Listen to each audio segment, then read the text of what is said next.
វីដេអូនេះឆ្លើយតបសំណួរបងស្រីថាបើរត់ឯកសារនៅទូតនៅប្រទេសថៃប្រទេសសៀមហ្នឹងតើអស់លុយច្រើនអត់រត់ឯកសារទៅការអញ្ចឹងសម្រាប់ទៅរត់ឯកសារនៅប្រទេសថៃគឺអស់លុយជាគួរសមដែរបងចាទីមួយគឺយើងអស់ទៅលើថ្លៃធ្វើដំណើរឥឡូវយើងផ្លូវគោកក៏អាចធ្វើបានទេតាមឡានក្រុងឡានតាក់ស៊ីអីហ្នឹងព្រោះអីគេបិទព្រំដែនផ្លូវគោកផ្លូវអាកាសយើងអាចទៅបានបងប្អូនដែលជិះយន្តហោះណាទៅថៃយើងជិះយន្តហោះទៅបានអញ្ចឹងណាអញ្ចឹងជាយន្តហោះវាអស់ច្រើនដែរទាំងទៅទាំងមកបើយើងកក់បានថោកអស់100ជាងសម្បត្តិយន្តហោះបើយើងកក់រៀងបតនអីចឹងថ្លៃដែរ200ជាងអញ្ចឹងទៅ300អីចឹងទៅហ្នឹងហើយតាមប្រភេទសម្បត្តិយន្តហោះអញ្ចឹងទៅហើយសម្រាប់ការស្នាក់នៅយើងកក់អូតែលណារៀងធូរថ្លៃអាចពី30 $20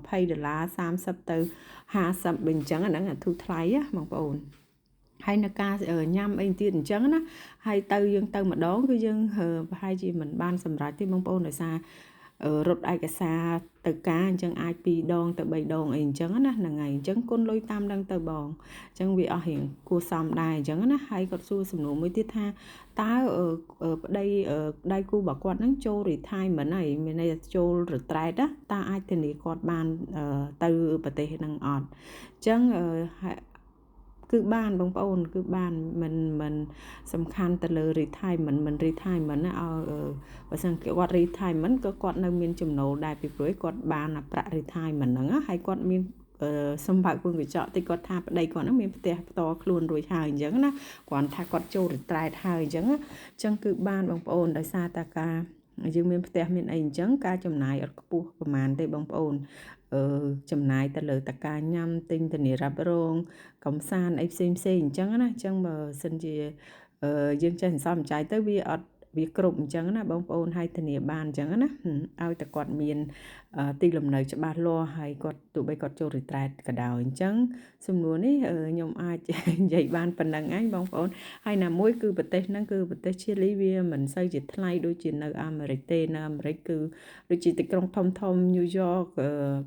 Washington California អីអញ្ចឹងវាថ្លៃអញ្ចឹងទៅ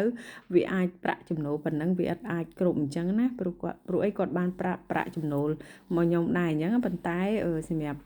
នៅទីក្រុងហ្នឹងគឺអាចនឹងគ្រប់អញ្ចឹងណាបងប្អូននៅកន្លែងនេះគាត់ថាចង់ធានាប្រពន្ធទៅនៅអញ្ចឹងណាហើយគាត់មានផ្ទះអញ្ចឹងទៅវាអត់ចំណាយខ្ពស់ទេអញ្ចឹងខ្ញុំគិតថាបងសាក់លបងទៅហើយព្យាយាមទៅបងប្អូនហើយមួយទៀតពេលបងទៅបងអាចរកចំណូលបានព្រោះយើងនៅក្មេងអញ្ចឹងណាយើងអាចទៅធ្វើការទៅអីទៅជួយរកចំណូលគ្នាទៅវាគ្រប់ហើយបងប្អូនគ្រាន់ថាជា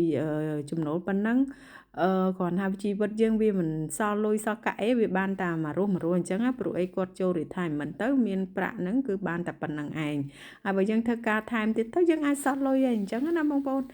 និយាយទៅយើងកុំប្រកាន់ច្រើនពេកបងប្អូនហើយទៅណាយើងឧស្សាហ៍យើងធ្វើការទៅយើងបានលុយហើយកុំ